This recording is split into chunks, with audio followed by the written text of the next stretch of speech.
La drogue, c'est de la merde. La légalisation du cannabis, est-ce que c'est envisagé? Est-ce que ça tue le trafic? Quel est votre avis? Et c'est une lâcheté. C'est une lâcheté. C'est une lâcheté. Totalement contre. C'est une lâcheté. Légalisation, dépénalisation. C'est une lâcheté intellectuelle. Merde, la drogue, c'est de la merde. On va pas légaliser cette merde. Je suis Romain Marchès, j'ai 37 ans et ça fait bientôt 3 ans que j'utilise le cannabis pour me soigner et je n'ai jamais été aussi soulagé qu'aujourd'hui. Donc pour moi, c'est un combat important que le cannabis soit enfin autorisé à niveau médical. Le combat de Romain est celui d'une poignée de députés depuis 2 ans, légaliser le cannabis médical. Et ce qui est surprenant, c'est que ceux qui sont à la tête de la mission d'information ne sont pas de gauche. Ils sont du même bord que Gérald Darmanin. Aujourd'hui, nous souhaitons vraiment insister, et c'est le sens de ce rapport d'étape, sur l'importance, à notre sens, de lancer dans notre pays l'expérimentation du cannabis médical, du cannabis à vocation thérapeutique. Je le disais, c'est une volonté du législateur. Et nous pensons plus généralement qu'il y a un enjeu qui est à la mode en ce moment, mais qui s'applique bien à la question du cannabis médical, qui est un enjeu de souveraineté économique. Donc, envisager tant sur le plan agricole que sur le plan sanitaire la construction, la constitution d'une véritable filière médicale en France du point de vue du cannabis thérapeutique. Et surtout, bien comprendre que ce n'est pas parce qu'on légalise sur la possibilité d'utiliser le cannabis à des fins thérapeutiques qu'on va vers la légalisation totale. Ça n'a rien à voir, c'est 2 sujets totalement distincts et on les a bien distingués au cours de notre mission et on les distingue encore dans notre rapport. Et c'est important à noter, je pense, pour éviter justement de ne pas du tout évoluer sur la législation sur le cannabis, ce qui est le cas aujourd'hui où la France fait partie des 5 derniers pays européens à ne pas s'être lancé dans ce défi et je pense que pour les patients ce n'est plus supportable. Oui, le ministre de l'Intérieur a déclaré récemment dans 2 médias que c'était une lâcheté de penser à légaliser le cannabis. Et il a même dit que c'était de la merde, un produit donc de la merde, c'est-à-dire qu'en fait vous voulez donner de la merde aux malades, c'est ça ? Moi, ce que je crois, monsieur, c'est que la lâcheté, c'est précisément de faire exprès de confondre des débats. Et si vous voulez mon avis sur le terme qui est employé par Gérald Darmanin, je crois que ce qui est de la merde, c'est surtout le trafic de drogue. Voilà, ça, c'est de la merde, oui. Après, nous, à ce stade, on ne peut pas se prononcer aussi catégoriquement sur un produit dont on voit qu'il a 1000 visages, sur une plante qui, aujourd'hui, sert en France à faire des bâtiments ou des tableaux de bord de voitures. Et manifestement, Gérald Darmanin ne sait pas ce qu'est la plante de chanvre. La cannabis est une drogue, oui. C'est la vérité. Au même titre que l'opium est une drogue. Mais c'est pas pour ça que ça ne peut pas être aussi un médicament.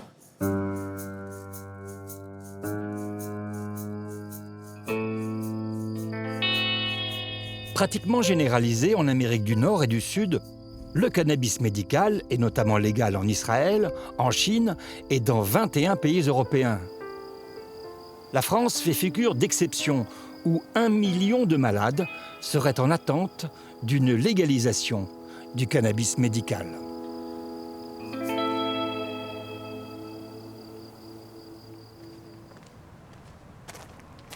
Jean-Baptiste Moreau, député et éleveur de bovins dans la Creuse, est l'initiateur de la mission d'information sur les usages du cannabis. Vous connaissez des malades, vous ?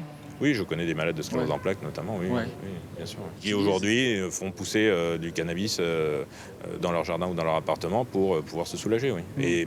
Et en plus, c'est doublement dangereux, c'est qu'ils ne savent pas vraiment ce qu'ils cultivent et derrière ils le fument, c'est dommageable pour les poumons et donc il vaut mieux des gélules, il vaut mieux des gouttes, il vaut mieux des choses comme ça que le fumer. Mais aujourd'hui, ils n'ont pas d'autre solution, donc ils le font. Qu'est-ce qui bloque dans la société française aujourd'hui qui fait qu'on est les derniers de la classe un peu ?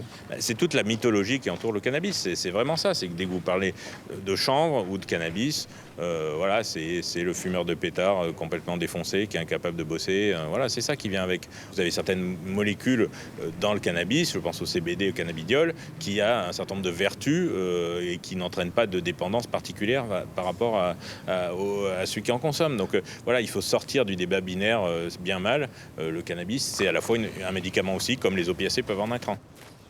Ok, on dépassionne le débat pour comprendre, mais attention, ce n'est pas si simple. Tout le monde l'a constaté, le CBD est en vente libre en France.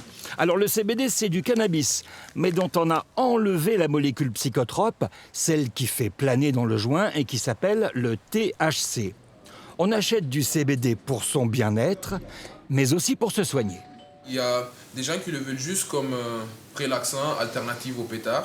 Ouais. Il y a des gens qui vraiment, ils ont des maladies dans leur corps, genre au niveau des os, qui n'arrivent pas à dormir, tu les vois, qui tremblent un peu et tout. Quand on a rupture de CBD huile, vraiment pour eux, c'est pas cool parce qu'ils l'utilisent comme un médicament. Un médicament qui n'est pas reconnu par les autorités sanitaires françaises, qui ne peut être vendu en pharmacie et qui donc n'est pas remboursé par la sécurité sociale.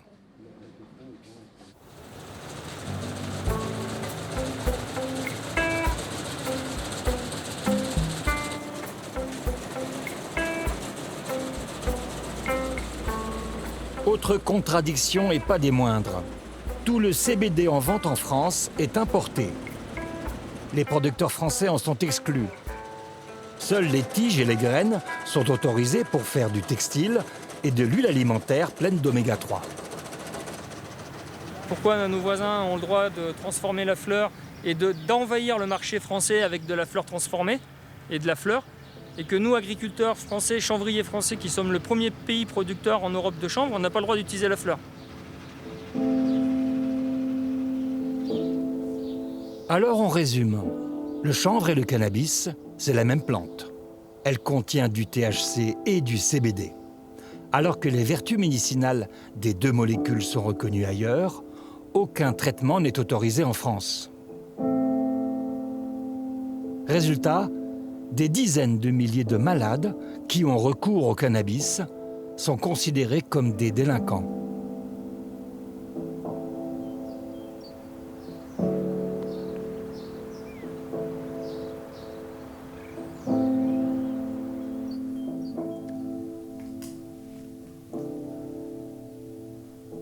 Laetitia, mère de 4 enfants, administre du cannabis à son fils Wael. Il a 10 ans et pèse 11 kilos. Il est atteint d'une maladie génétique rare. Il souffre d'épilepsie et de symptômes type Parkinson. Depuis 4 ans, Laetitia donne des gouttes de CBD et de THC à son petit garçon.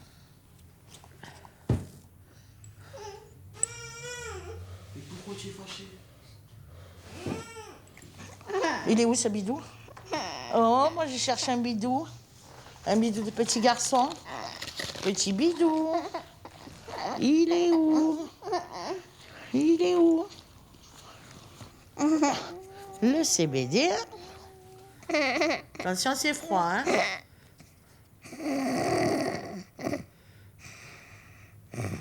Là. Oh là là, ce coquinou. Oh, tout caché. On a fait mon prince. Donne-moi ta main. Donne-moi ta main pour faire mon prince. Oh là là, ce prince. Voilà. Qu'est-ce que c'est? C'est la nutrition. Parce que ouais, il ne mange pas depuis ces 3 mois. Il ne mange pas par la bouche, quoi. Du coup, il a une gastrostomie, un trou au niveau du ventre. Et il est alimenté par cette manière, uniquement. Voilà. Il a eu son traitement de cannabis, c'est ça? Et maintenant, il fait son petit goûter.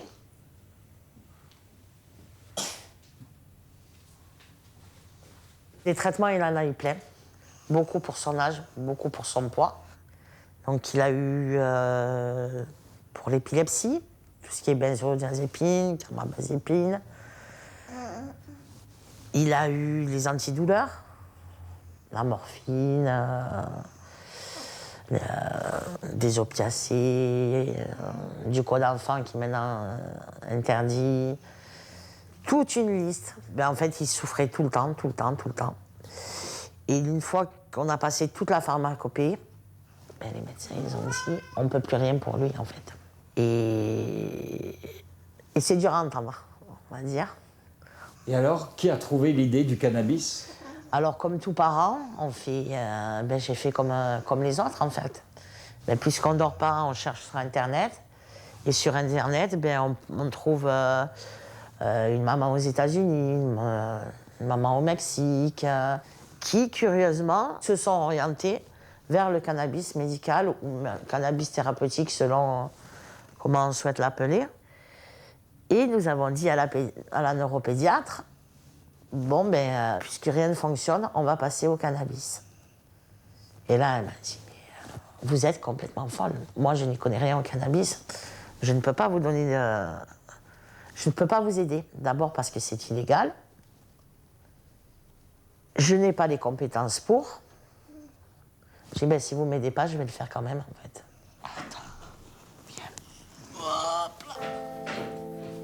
Donc la neuropédiatre a accepté de nous aider à baisser les traitements un par un, progressivement, jusqu'à ce qu'il ne reste plus rien. Tu te tiens un peu, hein? Mais elle m'a dit, par contre, le cannabis, c'est vous qui gérez. Une fois qu'on a donc pratiquement tout baissé, on a introduit les premières gouttes de cannabis. Et là, ça a été, en 48 heures, son premier jour de liberté. Quoi? Tu veux tes outils? Tu veux faire bricolo? Ça lui demande une concentration énorme d'attraper un objet. Qu'est-ce que je vais faire? T'es fort. Bravo.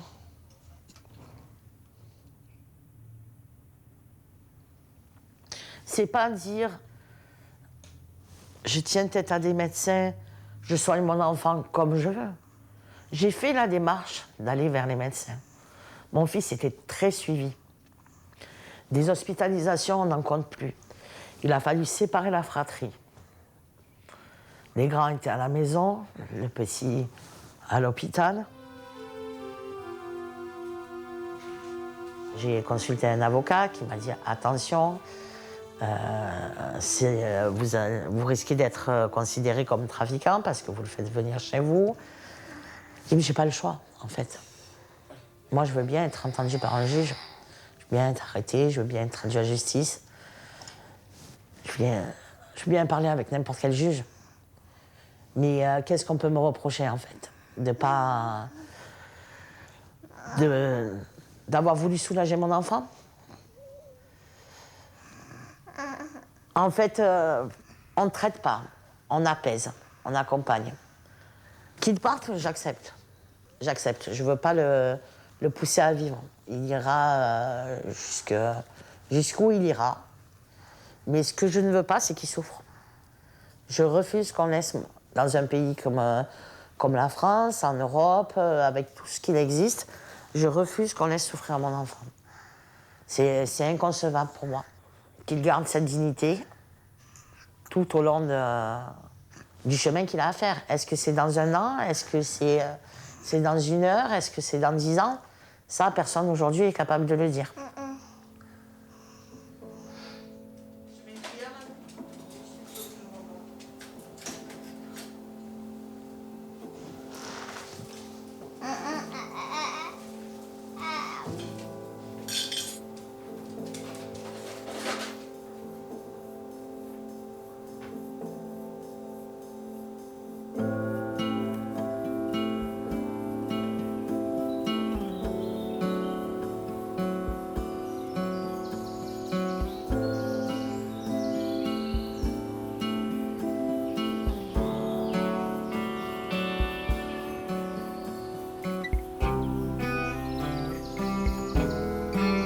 On estime à 300 000 le nombre de malades qui, comme Laetitia, ont été obligés d'inventer leur médication avec le cannabis. Certains médecins ont décidé de braver le tabou et d'écouter ces patients, devenus en fait des experts. C'est le cas d'un psychiatre de renom, spécialiste de la douleur à Clermont-Ferrand. Il a travaillé à mettre en place une expérimentation du cannabis médical. Voici Nicolas Autier. Vous deviez me présenter des médicaments, vous n'en avez pas, c'est ça, vous? Moi, je n'ai pas de médicaments. Oui, parce que des médicaments clandestins, vous en avez? Les patients m'ont rapporté moi, des médicaments qu'ils ont fabriqués à partir de cannabis. Vous en avez, là? Oui, j'en ai. Ils sont où? Ils sont là. Allez les chercher, alors. D'accord. Alors, ce sont des des médicaments que l'on a reçus, nous, par des patients, de façon à les analyser. Vous avez ici, par exemple, une pommade à base de cannabis, avec des extraits. On peut toucher, non? Oui, vous pouvez la toucher. Oui, c'est une pommade avec un extrait de cannabis qui vont pouvoir s'appliquer sur des zones douloureuses, par exemple. Et puis, ils vont produire aussi quelque chose qui se rapproche encore plus d'une forme pharmaceutique. Ce sont des gélules. Mais là-dedans, il y a du cannabis avec du CBD et du THC. Oui, ces produits ne sont pas légaux. Les patients... Et vous dites OK? Moi, je n'ai pas à dire OK ou pas OK à un patient qui fabrique du cannabis. Ce n'est pas mon rôle. Bah, vous dites oui, vous pouvez le prendre et puis ça peut vous faire du bien. Le patient le prend. Le patient, il ne va pas attendre que le médecin... Donc vous ne servez à rien, là? Moi, lorsque le patient me dit « je prends du cannabis », je vais travailler avec lui sur le pourquoi il prend du cannabis, quels sont les effets qu'il recherche, et je fais surtout faire en sorte que ça ait du sens d'un point de vue thérapeutique et réduire les risques. Il y a des risques de faire des crises d'angoisse, il y a des risques de faire de la somnolence, il y a des risques de faire de la paranoïa, par exemple. Il y a eu des morts, par exemple? Il y a eu des overdoses? Il n'y a pas d'overdose avec le cannabis. Non. Ça n'existe pas, l'overdose de cannabis. Il y a des complications cardiovasculaires pour les plus graves, rares, mais il n'y a pas d'overdose. Vous avez été à la tête d'un comité qui a dit qu'il faut légaliser le cannabis thérapeutique auprès de l'ANSM, qui est l'Agence nationale du médicament. Oui, on s'est penché sur cette question-là sérieusement, pour la première fois en France. Et officiellement, surtout. Officiellement. Au sein de l'Agence du médicament. Et pendant plusieurs mois, on a travaillé à partir de la littérature scientifique. On a auditionné et on a pu en tirer comme conclusion qu'il était pertinent de donner accès à certains patients à des produits qui contiennent des extraits de cannabis. Pour certaines indications, 5 grandes indications. Lesquelles, oui? Donc la douleur neuropathique, qui est une douleur chronique, mais aussi les épilepsies résistantes aux médicaments. Il y en a plus de 100 000 patients en France concernés. Et puis aussi les situations liées au cancer ou à la chimiothérapie anticancéreuse.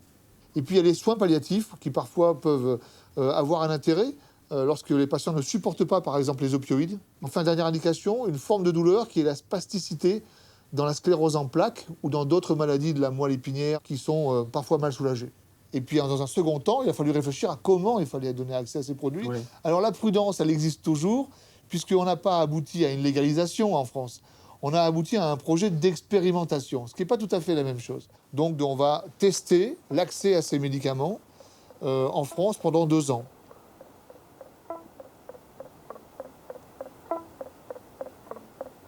Pendant 2 ans donc, 3000 malades vont pouvoir expérimenter le cannabis médical.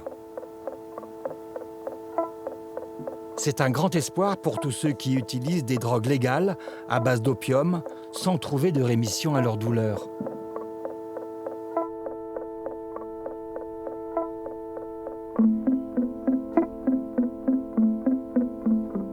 Romain, qu'on a vu au début de ce film, a la chance d'avoir été sélectionné dans l'expérimentation. Là, c'est le CBD que je mets. Il n'y a pas de THC dans celui-là. Voilà, donc là, j'en ai fini avec... C'est quoi ces produits-là? Ça, c'est du shit ou du pilon. Enfin, ça a plein de noms, mais ça vient de la rue. On ne sait pas forcément ce qu'il y a dedans. C'est ça qui fait un peu sa dangerosité aussi. Romain est atteint de la myopathie de Becker, une maladie génétique rare. Il est également greffé du cœur. De très violentes douleurs parcourent son corps. Il a essayé toutes sortes de traitements, mais les opioïdes que les médecins lui prescrivaient le rendaient amorphe, comme drogué. Seul le cannabis, un mélange de CBD et de THC, le soulage et lui permet de rester lucide. Je n'y arrive pas. Donc hier soir, j'avais quand même assez mal dormi. Donc là, vous l'attendez depuis un moment, celui-là. Désolé. Les travaux? Oui, ils font des travaux. Ils mettent aux normes PMR. Pardon? Ils mettent aux normes PMR pour que je puisse avoir un siège roulant électrique et pouvoir sortir enfin de chez moi, parce que ça fait quand même 2 ans et quelques... Que c'est des escaliers. Donc là, déjà, je commence à ressentir les premiers effets. Oui. Je dirais pas psychotrope, je dirais ça fait Ça fait un peu comme si on avait bu une bière, ça fait juste cet effet-là. Voilà, donc déjà j'avais mal aux articulations et maintenant j'avais mal là et maintenant ça a disparu presque. J'étais à 8 sur 10 à peu près. 8 sur 10 Oui, j'ai pas dormi à cause de ça. Ouais. Et là, c'est redescendu à 3.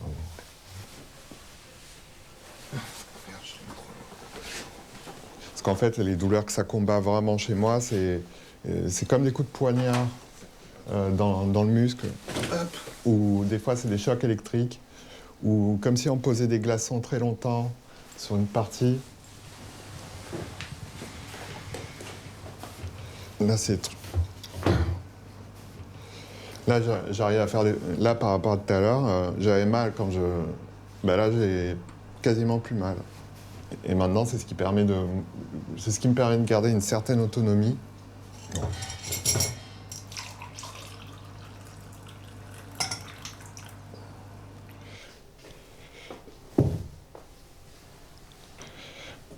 Pour moi, c'est moins compliqué d'aller en machine arrière. Ouais.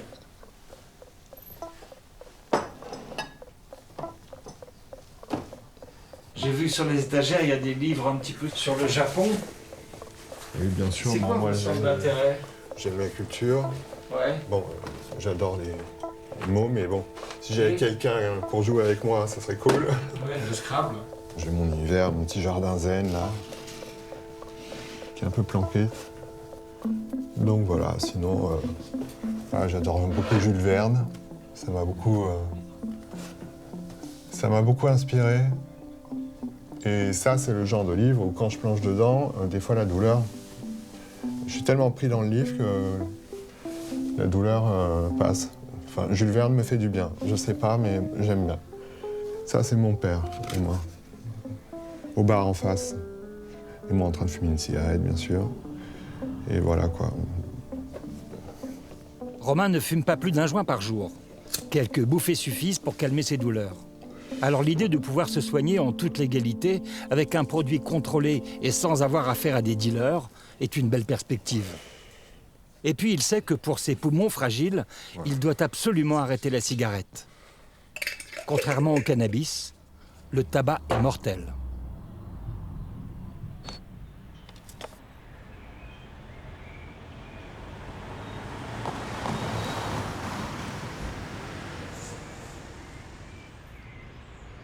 C'est ici, à l'hôpital de Boulogne-Billancourt, que Romain va être suivi dans le cadre de l'expérimentation.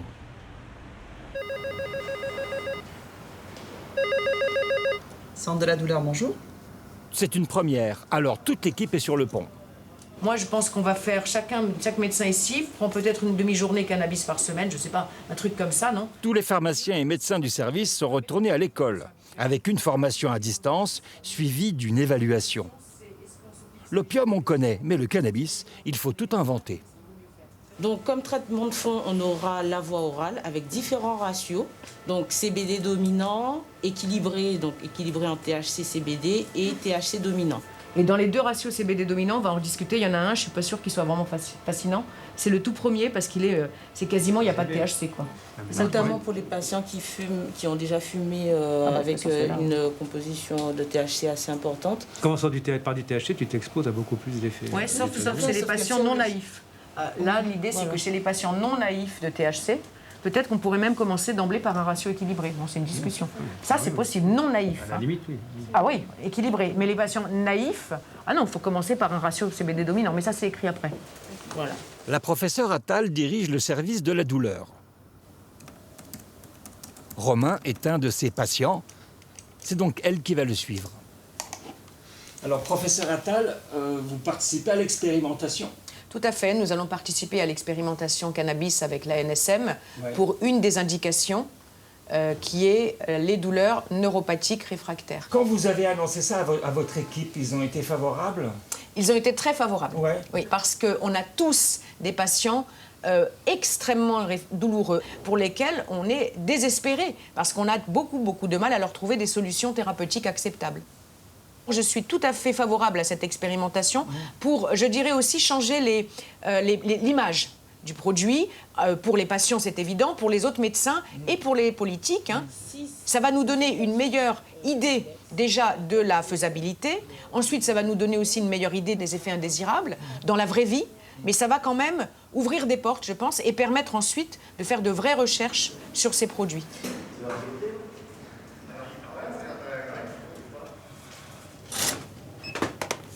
Dans l'hôpital, il y a comme une espèce de bunker.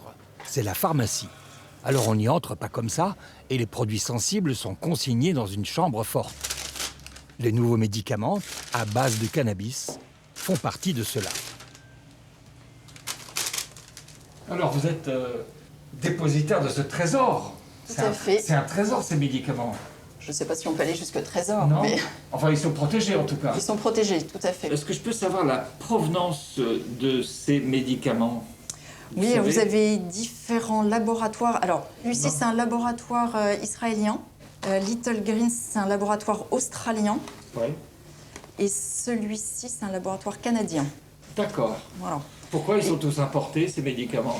Parce que actuellement en France, le cannabis médical n'est pas autorisé à la production, à la culture, à titre vraiment médical thérapeutique. C'est vraiment un outil de santé publique et de sécurité publique à la fois. Mais c'est important de le dire, parce que si vous avez vu, la France, on le sait peu, est aujourd'hui l'un des plus grands producteurs européens de chanvre. Mais n'a pas le droit de cultiver du chanvre ou du cannabis avec du THC, puisque c'est interdit. La France est donc absente du boom mondial des médicaments à base de cannabis. Alors certains agriculteurs sont en colère. Il y a beaucoup de créneaux sur le chanvre, mais on n'a pas le droit aujourd'hui d'exploiter la fleur de chanvre, c'est-à-dire qu'on a le droit d'exploiter la plante entière, mais pas la fleur de chanvre. Et donc pourtant, c'est un des combats. Et pourtant, les agriculteurs sont prêts. On est en ligne avec quelqu'un que vous connaissez, peut-être, Joanie que je connais très bien. Bonsoir monsieur, vous êtes agriculteur, vous êtes fondateur de la ferme bio de Pigerolles, ça se trouve dans la Creuse, et vous êtes prêt à cultiver ce cannabis en cas de légalisation, n'est-ce pas ? Alors, déjà avant de pouvoir cultiver du cannabis récréatif, on aimerait déjà cultiver du chanvre bien-être et avoir la possibilité d'exploiter la fleur de chanvre industriel, ce qui nous est interdit actuellement et qui malheureusement, le CBD est autorisé en France depuis que la France s'est fait condamner le 19 novembre par le tribunal européen. Nous, agriculteurs français, on n'a pas le droit de le vendre. Donc, avant de... Vous êtes obligé d'exporter votre production pour être transformée et qui revient en France via un prestataire extérieur, c'est ça ? Théoriquement, c'est ce qu'il faudrait que je fasse, mais depuis 3 mois, on a pris la décision d'être dans l'illégalité, de transformer, de vendre en France notre production. C'est légal, mais à la fois illégal quand on est producteur français.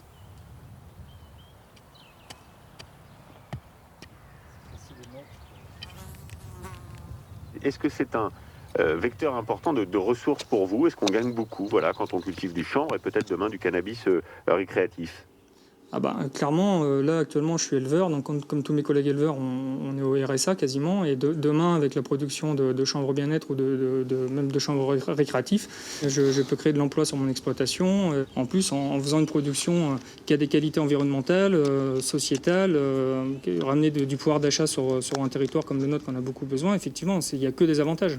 Bien. Merci pour votre témoignage, Joanie Chatou. Merci infiniment d'avoir patienté au standard d'Europe 1. Réaction là-dessus, Jean-Baptiste Moreau. Et puis sur le business, ça pourrait se présenter. Quand je voulais partir, elle me coupe la parole. Et pour vous, c'est important de vous positionner dans l'illégalité, comme ça, vous ne craignez pas une intervention de la police? J'ai envie de dire, mais qu'ils viennent, j'attends presque que ça, qu'ils viennent m'arrêter, je suis dans mon droit, je suis dans le droit européen. C'est pas la loi française? C'est pas la loi française, mais la loi française, elle est illégale. Le cannabis médical qu'on utilise en ce moment dans l'expérimentation, ça ne peut pas être produit en France? Le thérapeutique pourrait être produit en France. S'il y a 3 ans, les politiques nous avaient écoutés, il y aurait déjà des producteurs de cannabis thérapeutique. Actuellement, pendant les 2 ans, c'est des producteurs étrangers qui vont produire. Et donc, on n'a aucune visibilité, en sachant qu'il faut au moins 2 ans pour monter une filière française. Vous faites quoi alors dans cette pièce, par exemple? Dans cette pièce, on est fermé avec le Covid. Normalement, c'est un restaurant. Donc là, on fait pousser des plants de chanvre pour produire derrière des fleurs, de la résine, de l'huile sublinguale, d'autres préparations agroalimentaires. On peut en mettre partout du chanvre.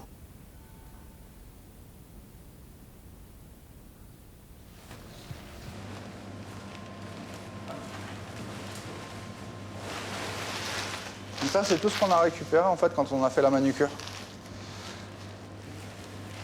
L'associé de Joigny Chatou, Jérémy Gaillard, est un ancien patron de CBD Shop, passionné par le chanvre et ses dérivés.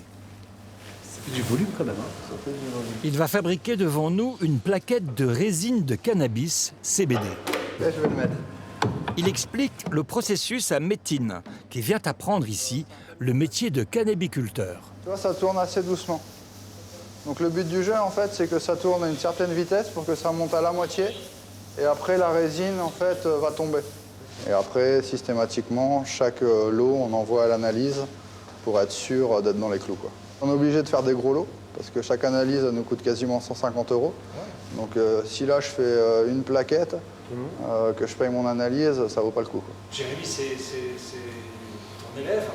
C'est un stagiaire. Il a suivi le processus scolaire de l'ISC, l'Institut supérieur de cannabiculture. Donc c'est un diplôme en ligne, avec des cours en ligne. Vous voulez faire quoi de ce diplôme? Vous voulez faire une entreprise de cannabis? Oui, bien sûr, oui. Ouais. Bien sûr, tout à fait. Comme je suis entrepreneur, donc je me suis dit, allez hop, je pense que c'est un bon credo quelque part. Et vous faisiez quoi avant? Alors moi, je suis entrepreneur depuis l'âge de 23 ans. Donc j'étais dans le commerce, dans le bâtiment. Là, je suis dans la sécurité. Et donc voilà, j'ai eu plusieurs cordes à mon arc, comme on dit. D'accord. Ça, c'est la qualité que j'aimerais pouvoir commercialiser en résine directement. Là, tu es sur vraiment une résine de top qualité. Et je vais mettre toute ma résine dans ce sachet. Là, je referme bien mon petit sachet. Je l'installe dedans.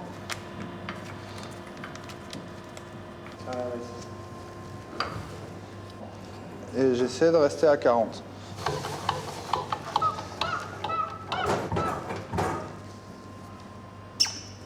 Et là, c'est comme si on faisait du hashish en fait. Ben, on est en train de faire du hashish, sauf qu'on a moins de THC que dans ce qu'on peut acheter dans la rue. Ouais. Mais sinon, on est vraiment sur du hashish CBD.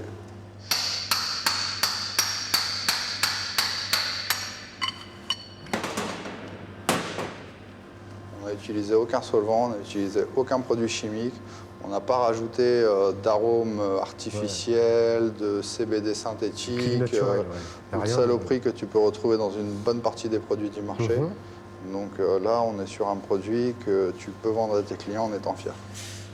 Le prix de la plaquette, là ben, les plaquettes, quand on les vend entières, elles sont vendues à 350 € au client final.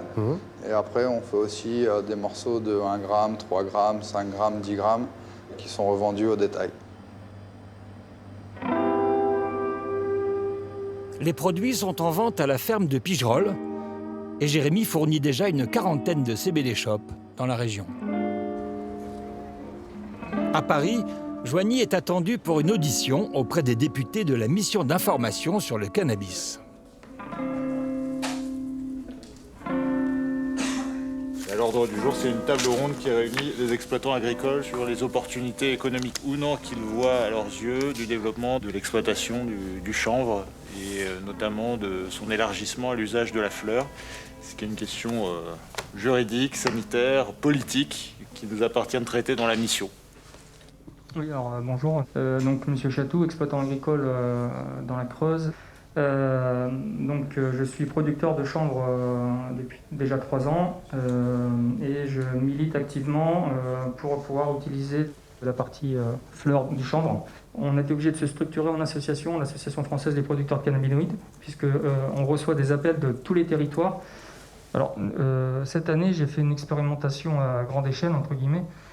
Déjà en termes d'emploi, sur la partie récolte manuelle de fleurs de qualité, moi j'estime pour ma ferme, sur 2 mois, c'est 15 saisonniers, juste pour 4000 m² de champ.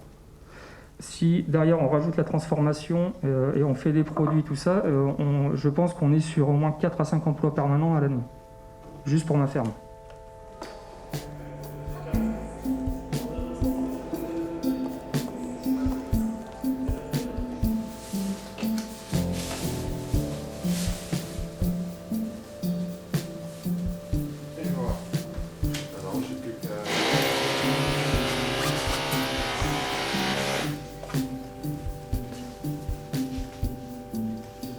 Les travaux ne sont pas terminés dans l'immeuble de Romain.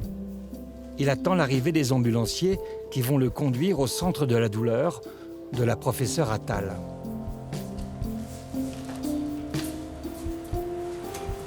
Et c'est le grand jour pour lui. C'est la première fois qu'on va lui prescrire du cannabis légal.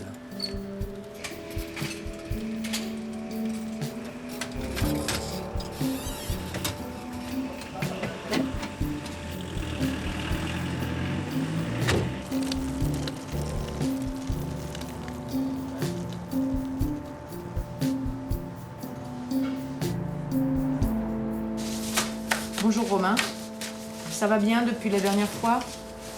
Bah écoutez, oui. Vous continuez à fumer? Oui, je continue à fumer parce que pour moi, il n'y a que vraiment ça qui me soulage. Oui. Si j'en prends pas, je ne peux pas dormir parce que j'ai mal partout. Ça arrive surtout la nuit.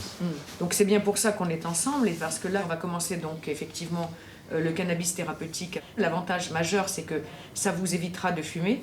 Oui, j'espère que ça permettra de diminuer et d'arrêter ensuite votre consommation de cannabis inhalé parce que c'est quand même dangereux pour vos poumons. Alors que là nous avons du cannabis qui n'a pas du tout le même risque. Je ne vais pas vous donner le ratio CBD dominant, je vais vous donner un ratio équilibré. Donc un ratio qui contient moitié THC, moitié CBD. Donc vous allez prendre le traitement pour 28 jours et vous commencez extrêmement doucement par palier. Et tous les 2 jours, vous augmentez de 0,1 millilitre. Là, le grand avantage, c'est que là, on contrôle nous-mêmes la dose, on sait exactement ce qu'il y a dedans. Et surtout, il n'y a pas le risque de l'inhalation et de tous les traitements associés. Parce que dans les cigarettes, le risque, c'est évidemment, il y a un risque cancérigène. Là, il n'y a pas de risque cancérigène. Il n'y a pas de nicotine dans le cannabis. Non, il n'y a pas de nicotine et il n'y a pas de goudron et il n'y a pas... Enfin, c'est pas une cigarette. Hein. Et je voulais savoir par rapport à si je me fais arrêter par la police et tout, comment je peux bonne prouver question. par rapport à... Si vous faites arrêter par la police, de toute façon, il ne faut pas conduire. Hein. Donc, Ah non, déjà, mais arrêté par la police dans la rue ou n'importe quoi, pour je sais pas quelle raison. Il n'y a pas de raison que vous soyez arrêté par la police. Si jamais ils vous arrêtent et qu'il y a quelque chose et qu'on vous fait un contrôle de cannabis, vous montrez l'ordonnance. Donc là, vous allez prendre cette ordonnance, je vous la remets, vous allez descendre à la pharmacie et la pharmacienne va vous expliquer, vous donner le produit, vous expliquer encore une fois comment l'utiliser pour ne pas se tromper. Hein, et voilà. Et vous inquiétez pas, je respecterai... Je commence dès ce soir oui, vous pouvez commencer ce soir. D'accord. Voilà, bah, mais vous commencez ce soir. Et en parallèle, je vous l'ai dit, hein, vous baissez le reste. Ok. Voilà, très bien. Au revoir. Au revoir, professeur. C'est une première. Est-ce que ce côté première est important pour vous? Oui, c'est très important. Ouais. On est très content de pouvoir enfin prescrire à nos patients ce type de produit, mais en même temps, on est un tout petit peu frustré et on sait qu'on ne va pas pouvoir traiter tout le monde, en fait. J'ai dû décaler l'acupuncture. Les parents de Romain ont tenu à assister à la première prise. Non, et puis ils savent que depuis que je refume, je me sens mieux, que je dors mieux, que je mange mieux. Que... Non, c'est important.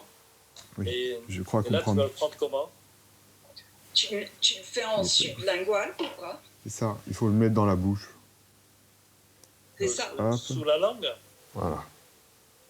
Ah, il y a une certaine dose? Ah bah oui. Ouais. C'est assez puissant. Hein. Bon, c'est parti. Voilà. Ok.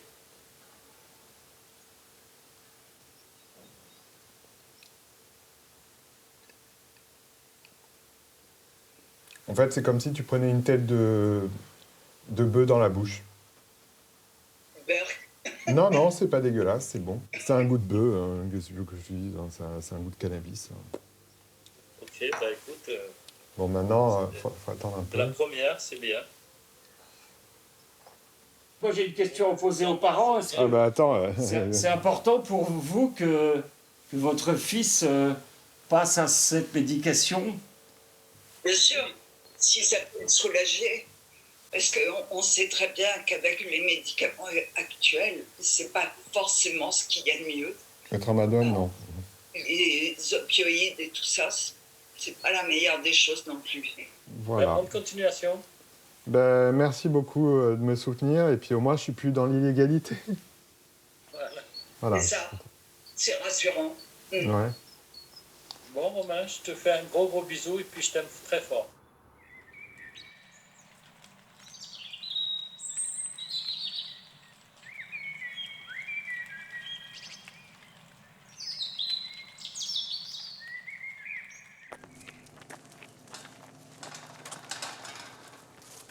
Dans la Creuse, Joigny, lui, est toujours dans l'illégalité.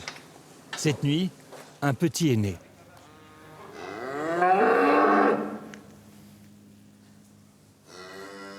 Nous sommes fin septembre, bientôt le temps de la récolte.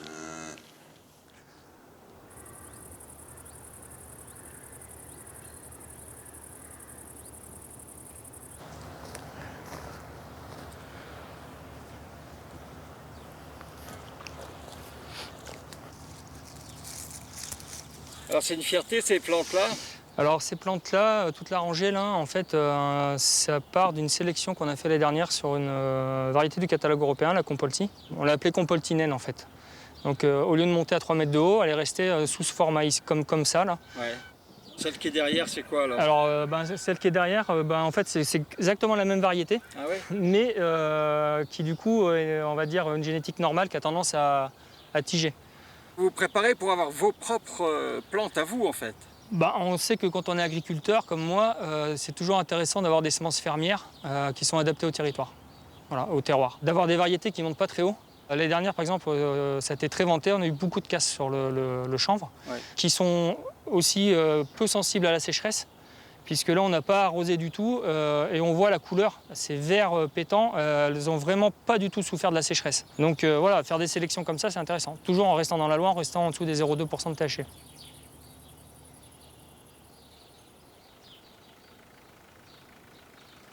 Joigny a lancé un appel sur un site de woofing.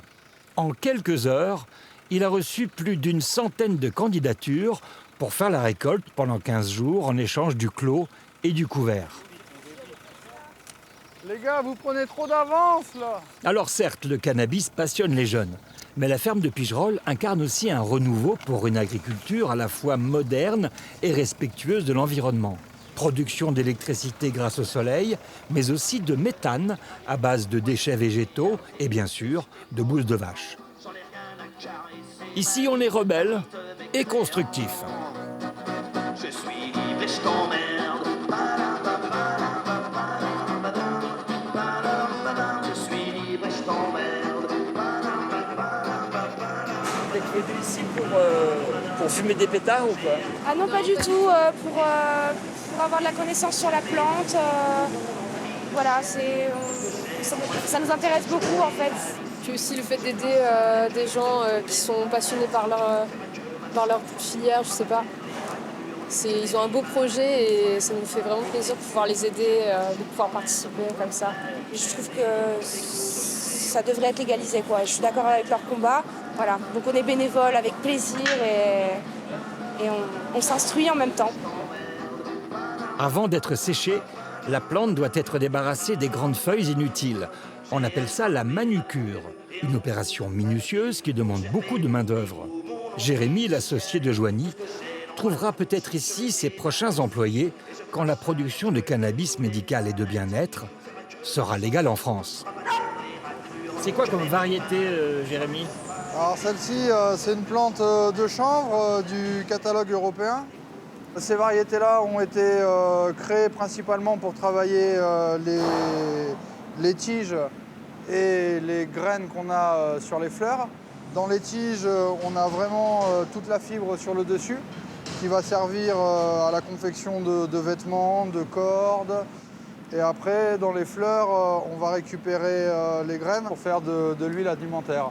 Nous, on en fait une autre utilisation. Nous, là, on récupère les fleurs.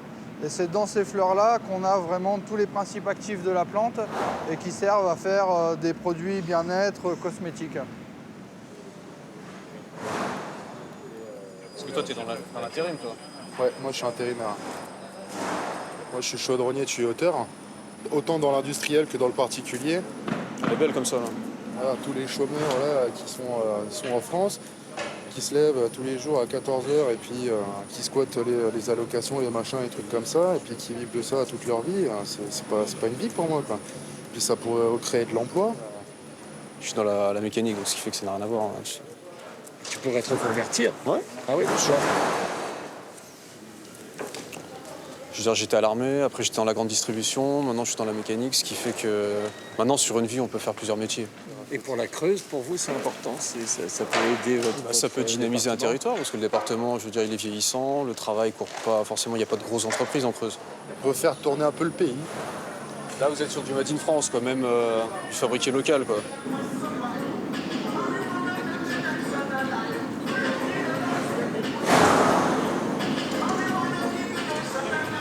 Ça s'appelle comment, ce que tu fais? Là, je suis en train d'étêter en fait les tiges. Je les étête pour qu'on les récupère et qu'on va les fasse sécher derrière. Donc toi, si c'est légalisé, qu'est-ce que tu fais? J'essaye de partir dans une unité de production légale, bien sûr. Je fais des études en parallèle de ma profession, effectivement. Je suis paysagiste en Cévennes. En fait, le principe, là, par ces stages, c'est de connaître un petit peu le réseau qu'on peut avoir en Suisse, en France ou en Espagne, de se faire connaître par les exploitants et de leur montrer ce qu'on peut faire.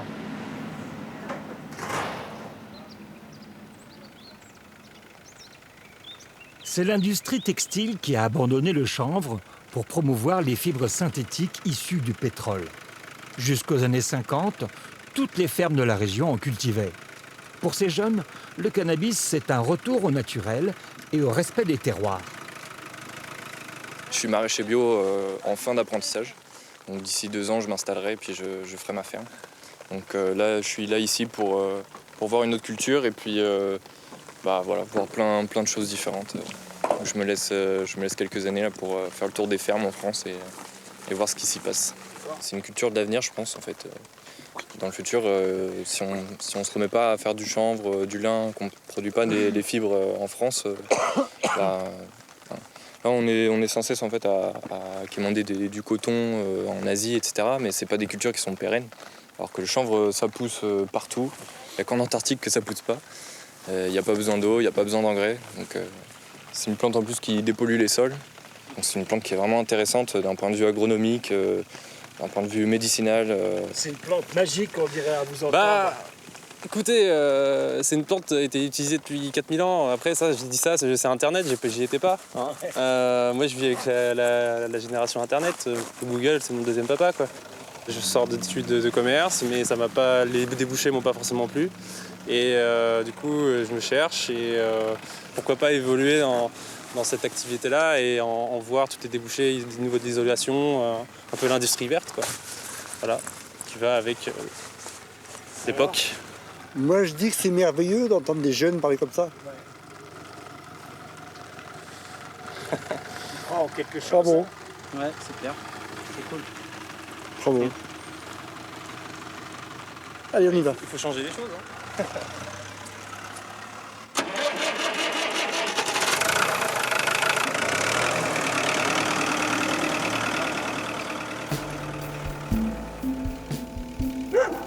La crise du Covid a montré combien il était important de garantir une souveraineté industrielle et sanitaire à la France. Le chanvre ou cannabis semble faire partie de ces produits essentiels, mais depuis sa prohibition il y a 50 ans, on l'avait tout simplement oublié.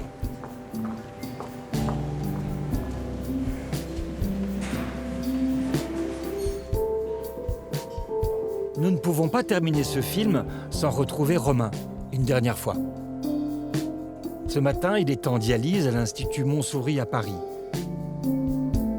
Les médicaments anti-rejet pour sa greffe de cœur ont endommagé ses reins. Comment ça va? Avec le cannabis, je supporte mieux psychologiquement la contrainte de la dialyse, parce que c'est une vraie contrainte et ça peut casser le moral. Et moi, ça fait un effet... c'est comme ça, on prend les choses un peu plus légèrement. Bien sûr. Moi, je trouve que c'est très bien que vous puissiez être dans ce protocole avec l'utilisation de ce produit. Je rentre dans ce cadre, mais il y a tellement plein de pathologies différentes où ça pourrait servir aussi. J'espère que la liste pourra être étendue. Et ça fait maintenant 3 mois que Romain prend du cannabis légalement. À l'hôpital de Boulogne, c'est lors d'un bilan avec son médecin de la douleur, la professeure Attal. Monsieur Romain, bonjour, je vous aide. Ok. Ils se voient tous les mois et ont peu à peu augmenté la teneur en THC de son traitement. Voilà. Alors, je vais pousser ça. Parfait. Dites-moi, vous continuez le cannabis thérapeutique. Est-ce que vous avez aussi réduit votre consommation par ailleurs de cigarettes, parce que c'est le but aussi? Il y a des fois, j'en suis à 2. Non, c'est bien ça, 2. Et puis parfois, je craque et j'en prends 6, quoi. Oui. Mais avant, vous étiez à beaucoup plus, hein? Bah, je sens déjà que je respire mieux, que je tousse moins. Donc, il ne reste plus qu'à éliminer la clope et après, c'est terminé. Oui. Et par rapport à la douleur, comment ça se passe? C'est pas toujours facile. Et par rapport à la douleur, je trouve que le cannabis à THC dominant, il est efficace, il marche. Globalement, vous le supportez bien, ça va? Pas de problème, pas d'intolérance, pas d'effets secondaires, pas de... La bouche sèche. La bouche sèche, d'accord. Je considère pas ça comme un... Ouais, là j'ai des questions sur l'anxiété, ça va être un peu plus... Alors, globalement, est-ce que vous vous sentez tendu ou énervé? La plupart du temps, souvent, de temps en temps ou jamais? Jamais. D'accord. Est-ce que vous avez des sensations de peur avec l'estomac noué? Ça vous arrive, ça? Comme des attaques de panique? Non. Ça, vous n'avez pas. Ça m'empêche pas de manger. Oui, mais c'est bien ça. En fait, c'est très bien tout ça, parce que vous avez des scores faibles. Donc ça, c'est bien. Je vais les mettre là.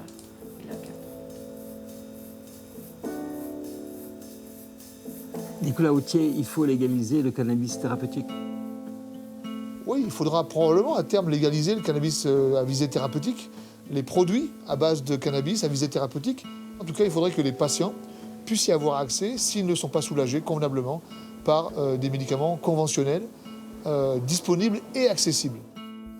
Le Maroc réfléchit désormais à la légalisation du cannabis au nom de ses vertus thérapeutiques et de la manne économique qu'il représente. Ça bouge en ce moment. Hein. Ça bouge énormément. Ouais. Quand on est du côté parent malade ou malade, forcément, ça bouge jamais assez vite en fait.